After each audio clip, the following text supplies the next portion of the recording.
OK, so that's the health service. The way the paper's reporting it, they're sort of turning it into pressure on the Prime Minister. Interesting that they haven't focused in on Sajid Javid in all of this, although he was sort of very honest, as you say, yesterday. He held on to his job. A little bit of a mini reshuffle yesterday in the Cabinet. What more can you tell us about that? Well, they say about reshuffles that the more seismic the reshuffles are, the more moves that are made, the more the Prime Minister is trying to stamp his authority.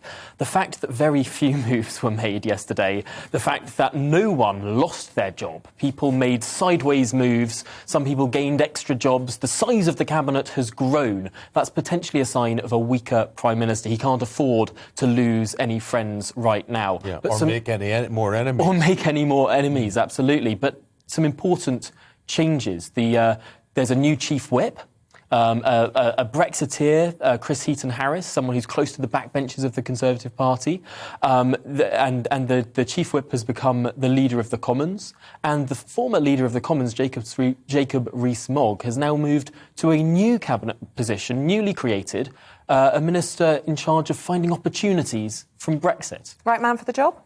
Certainly, it seems like he is someone who has been speaking up for Brexit in a way that many around the cabinet table probably haven't had their minds on so much for the last 2 years. And that voice has been missing around the cabinet table since Lord Frost resigned at the end of last year as well. Finding a new impetus to pursue the promise of Brexit. Of course, Brexit doesn't give you policy suggestions in and of itself. What Brexit does is give you the policy levers, and you can choose to pull them or not choose to pull them.